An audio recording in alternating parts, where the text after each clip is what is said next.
Hello viewers, welcome to bit kitchen. இன்றைக்கி நம்ம சேனலில் என்ன ரெசிபின்னு பார்த்தீங்கன்னா பெப்பர் காலிஃப்ளவர். ஸோ அதுக்கான இன்க்ரீடியன்ஸ்லாம் என்னென்னு பார்க்கலாம்.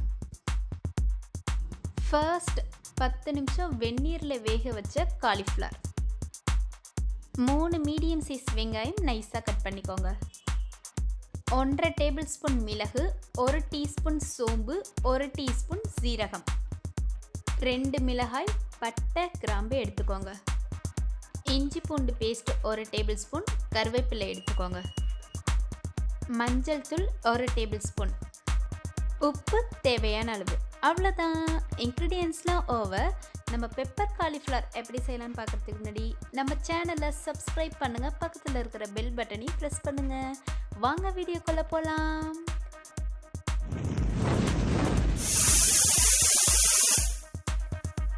ஃபர்ஸ்ட் ஒரு கடாயில் 1.5 டேபிள் ஸ்பூன் மிளகு, 1 டீஸ்பூன் சோம்பு, 1 டீஸ்பூன் சீரகம், 2 மிளகாய், பட்டை, கிராம்பு சேர்த்து ஒரு 3லேருந்து 4 நிமிஷத்துக்கு வதக்கி விடுங்க.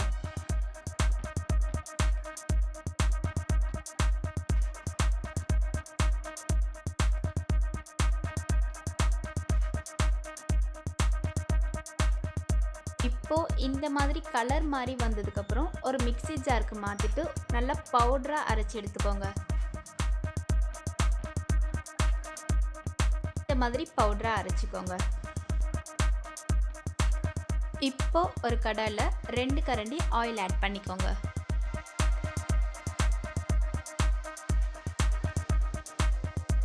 ஆயில் ஹீட் ஆனதும் 1 டேபிள் ஸ்பூன் இஞ்சி பூண்டு பேஸ்ட்டு சேர்த்து வதக்கி விடுங்க.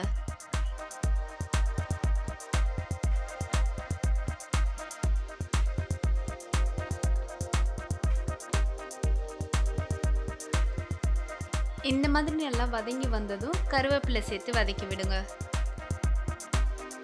இப்போது நைஸாக கட் பண்ணி வச்சுருக்கிற வெங்காயத்தை சேர்த்து நல்லா வதக்கி விடுங்க.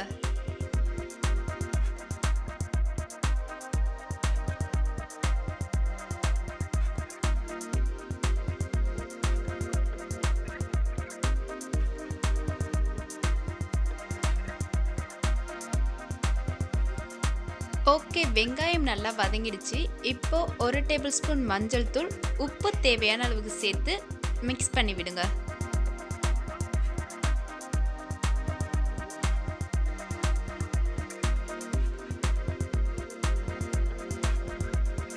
இப்போ 10 நிமிஷம் வெந்நீரில் வேக வச்சு இந்த காலிஃப்ளவரை சேர்த்து மிக்ஸ் பண்ணி விடுங்க.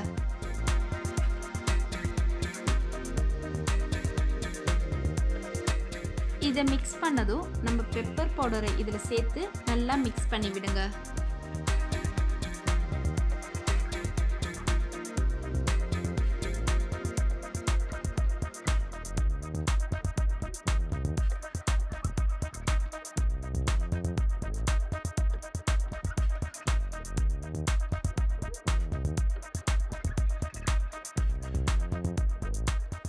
இது நல்லா மிக்ஸ் பண்ணதும் லாஸ்ட்டாக கொத்தமல்லி தூவி விட்டிங்கன்னா நம்மளோட டேஸ்டியான பெப்பர் காலிஃப்ளவர் ரெடி.